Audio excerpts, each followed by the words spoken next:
Halo pemirsa setia Jember 1 TV, bahagia sekali saya Desi Suyatno dapat kembali menemani aktivitas Anda dalam program Jember Healthy bersama PT Marion Sam. Dengan topik pembicaraan, jangan remehkan anyang-anyangan atau kencing tersendat-sendat dan asam urat karena fatal akibatnya.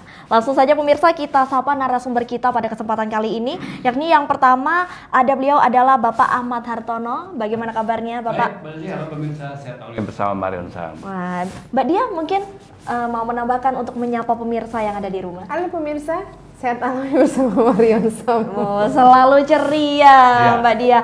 Baik Bapak Hartono, langsung saja kita masuk ke dalam topik pembicaraan kita pada kesempatan kali ini. Di sini ada bahasa anyang-anyangan ya. Mungkin di sini banyak pemirsa yang masih belum paham apa sih anyang-anyangan itu secara medis bagaimana? Sebelum saya bicara menjawab anyang-anyangan, tentu saja tadi juga ada topik yang tidak kalah lagi lah penyakit rematik asam urat.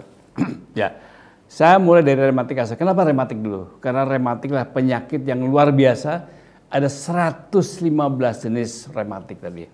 Dan salah satu penyakit rematik lah rematik asam urat ini rematik yang tertua. Jadi pertama ditemukan adalah rematik asam urat atau rematik gout. Ditemukan pada zaman Romawi, di mana kalau kita lihat film-film Romawi, jadi para raja-raja dia berpesta pora mengkonsumsi makanan yang enak. Ada kalkun, ada daging kambing, daging sapi, semualah serba enak, ada udang segala macam. Jadi asam urat adalah salah satu bagian tubuh kita yang penting sebenarnya. Sebagai adalah antioksidan sebenarnya. Akan tetapi kalau asam uratnya melebihi angka normal, maka menjadi masalah tadi. Ya kan? Berapa sih asam urat? Asam urat normal adalah kurang lebih pada laki-laki lah maksimum adalah itu 7 mg per desiliter, kalau wanita lah 5,6 atau 6 mg per desiliter. Nah, kalau pada angka itu maka dia bersifat sebagai antioksidan ya. Dia akan berubah menjadi asam nukleat pada apa? Menggantikan sel-sel yang mati tubuh kita tadi. Jadi penting sebenarnya. Akan tetapi kalau asam urat kita naik sampai 8 sampai 12, maka ini berubah bentuknya berubah menjadi kristal dan ini kan berbahaya. Kenapa? Kristal ini akan mengganggu apa? Kalau sampai 12 maka akan mengganggu bisa terjadi serangan jantung. Ini serius. Kalau sampai 7 sampai 8 maka akan mengganggu apa? Karena asam urat ini akan mengendap di persendian maka berubah menjadi kristal seperti pecahan kaca dan sakitnya luar biasa, ya kan? Asam urat merupakan salah satu indikator bahwa ada gangguan fungsi ginjal kita. Di mana kalau kita sering makan sate, makan seafood, serangannya habis makan sate, nah di sini. Gak lama jam 12 serangannya pada jempol kaki ini. Waduh rasanya, aduh Mbak Desi luar biasa. Nyerinya bukan nyut-nyutan luar biasa. Seperti apa ya, seperti kaki ada tojos-tojos seperti banyak paku gitu. Naik dari sini, naik kemana? Ke mata kaki. Gak diobatin lagi, naik kemana? Naik ke lutut kita. Ya kan? Lama-lama naik ke siku kita. Bisa juga naik ke bahu kita, waduh, ya kan? Dan sampai ke telinga kita. Jadi kalau kita lihat orang telinga asam urat di sini, kalau kita banyak cenderungan asam urat, maka asam urat itu biasanya udah sampai tingkatan di atas 12. Itu biasanya memakan waktu berapa lama? Tergantung dia kalau dia jarang olahraga, makanannya banyak makanan yang lemak, terus makan seafood, ya, terus dia mengkonsumsi alkohol, ya kan? Maka akan terjadi serangan dan biasa akan turun kemana? Turun ke jantung. Lama-lama ke ginjal dan rusaklah itu. Jadi nggak boleh sembarangan asam urat. Nah, yang sering nih asam urat ini disepelekan tadi. Udahlah ke apotek beli aja obat asam urat, buat setelan tadi. Hati-hati karena dalam proses pengobatan asam urat itu ada SOP-nya. Pertama apa? Pertama sekali itulah karena asam urat ini ya serangannya pada ini ya pada tadi ini ujung-ujung mata kaki ya ini langsung ke kalau orang Jawa bilang apa? Entondo ya. Ini nggak boleh main-main. Kenapa? Karena yang pertama inflamasi ini bengkak harus atasi dulu. Selama bengkak atasi, nah biasanya kalau di dalam pengobatan akan diberikan steroid. Tapi steroid ini kalau dalam jangka panjang akan merusak fungsi-fungsi organ lain lagi. Jadi efek sampingnya. Setelah steroid atasi, barulah nyerinya diatasi. Baru asam uratnya. Asam urat itu bukan diturunkan, tapi dilarutkan yang penting. Kalau diturunkan bisa naik, tapi kalau dilarutkan, caranya bagaimana? Itu yang masuk kita blok supaya nggak naik, yang tinggi kita larutkan. Larutkan pH-nya saja. Nah, dalam pengobatan malam inilah pengobatan herbal, maka yang paling tepat adalah bagaimana mengatasi asam urat ini secara alami tadi. Dengan cara apa? Diberikan beberapa zat yang bisa mereduksi daripada tingkat keasaman tadi, hingga pH-nya menjadi pH normal sehingga bisa dibuang melalui itu, ya kan. Jadi asam urat ini biasanya pada laki-laki mulai apa? Mulai dia umur 17 gram. Karena hubungannya dengan hormon testosteron. Ya. Nah, tadi hormon testosteron kaitannya ini banyak nih tadi, bukan asam urat ya. Kaitannya apa? Buat seorang laki-laki karena hormon testosteron merupakan hormon laki-laki yang dia bersifat apa? Memproduksi yaitulah testosteron dan memproduksi apa? Memproduksi spermatozoa. Bentuknya apa? Bentuknya sebesar ini. Prostat ini adalah kalau hormonnya tadi turun maka prostatnya menjadi bengkak. Prostat ini adalah pusat kendali laki-laki. Inilah sel laki-laki. Jadi kalau prostat ini adalah sperma itu 90% akan dibentuk sini. Pada saat dia hormonnya turun maka akan terjadi pembentukan. Pada saat dia bengkak maka akan jalan aliran terganggu. Jadi aliran terganggu ya. Sehingga yang pada saat dia pipis dia langsung muncul, dia anyang-anyangan. Baru pipis, cor, nanti nggak lama cor lagi, dan ini repot sekali. Karena apa? Karena beser terus tadi, keduanya tuh. Dan biasanya pipisnya menyebar. Tapi prostat ini bukan cuma bisa ya, prostat ini kalau nggak diatasi apa? Pada saat berhubungan dia tidak bisa juga nggak keluar spermanya tadi, kering tuh. Dan itu malah jadi prostat ini nggak boleh main-main. Gejalanya apa? Gejalanya pada saat kita pipis usia-usia 40, kita lihat kalau di toiletnya tuh banyak sisa-sisa seperti air seni tadi, berarti dia pipisnya menyebar tadi. Nah itu salah prostat itu. Keduanya apa? Pada saat dia pipis, aduh, bisa-bisa tetangga sebelah, ya pegang gitu, nyeri sekali itu. Iya. Dan akibatnya apa? Akibatnya terjadi gangguan juga hubungan seksual tadi. Makanya kalau anyang-anyangan hati-hati. Jangan disepelekan dia, bukan karena batu ginjal, beda sekali. Kalau batu ginjal dia nyerinya di belakang nih. Tapi kalau anyang-anyangan nyerinya pada bagian apa? Alat vital kita. Dan luar biasa karena berhubungan apa? Berhubungan dengan kemampuan laki-laki tadi memproduksi sperma tadi. Apakah ini akan dialami oleh semua laki-laki yang mengalami? Semua laki-laki begitu memasuki usia 40 tahun hati-hati kalau sudah mulai anyang-anyangan. Jadi pipisnya mulai megangan tetangga, karena memang susah sekali dia pipisnya. Jadi mencet tapi keluar trit gitu, kecil sekali. Itu adalah tanda-tanda prostat dan biasanya apa? Kemampuan seksualnya menurun.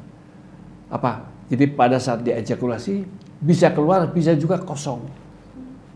Dan ini luar biasa. Ya, oleh karena itu pemirsa, jadi kalau sudah mengalami tadi anyang-anyangan fatal. Kenapa? Karena ke dokter akan dimasukin satu alat, di alat vital masuk ke dalam, dia muter di dalam, ada pisaunya, gitu. Wow. Wah, takutnya ya. Membayangkan saja sudah sakit ya. Iya, ya. Membayangkan ini prostatnya akan masuk, ini bengkak, dia dikikis ya. Dan itu biasanya jangan tanya sakitnya, kan luar biasa karena masuk di alat vital, masuk di depan, masukin lubangnya gitu, supaya nggak dioperasi atau dengan cara sinar dengan penyinaran, maka bisa dengan cara apa? Yaitu prostatnya dikempeskan. Oh, berarti ini dengan terapi pengobatan yang lebih aman jadi, ya? Pemirsa yang mengalami rematik asam urat nggak usah takut ya kan. Jadi kalau udah mulai jam 6 makan sate tiba-tiba serangan di sini, jangan biarkan, maka asam uratnya bisa dilarutkan. Begitu makan sate bisa diblok supaya nggak naik. Jangan cara dengan nutrisi apa? Nutrisi alami biasanya ada 3 faktor, yaitu ada antiinflamasi, ya kan, pelarut, dan juga anti nyeri. Biasanya apa? Dari jahe, dari seledri, dan juga dari beberapa tanaman. Kalau gitu sama, oh jangan, karena Mbak Dia nanti akan memberikan saran bagaimana cara mengatasi rematik asam urat dan bagaimana cara mengatasi gangguan prostat atau pembakaran prostat tanpa operasi dengan cara yang gampang. Dengan apa? Itu dengan kulit kedelai. Tapi bagaimana kulit kedelai? Mbak Dia nanti kembali lagi. Iya, kembali Mbak Dia nih.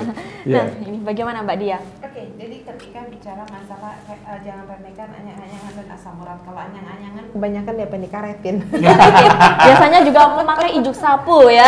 Dikaretin jempolnya itu. Iya, tapi kan? Banyak juga legenda yang menyebutkan ya bahwa anyang-anyangan ini karena suhu yang dingin atau mungkin karena memang, capek. Ini bagaimana? Jadi memang kita mesti bedakan anyang-anyangan yang mana ya, apalagi kalau untuk pria.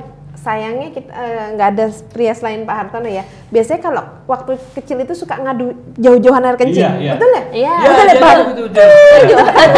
Paling jauh yang menang Tapi ya. jangan salah Mbak Dia, kalau kita di WC laki-laki, dia juga saya ngerti tuh.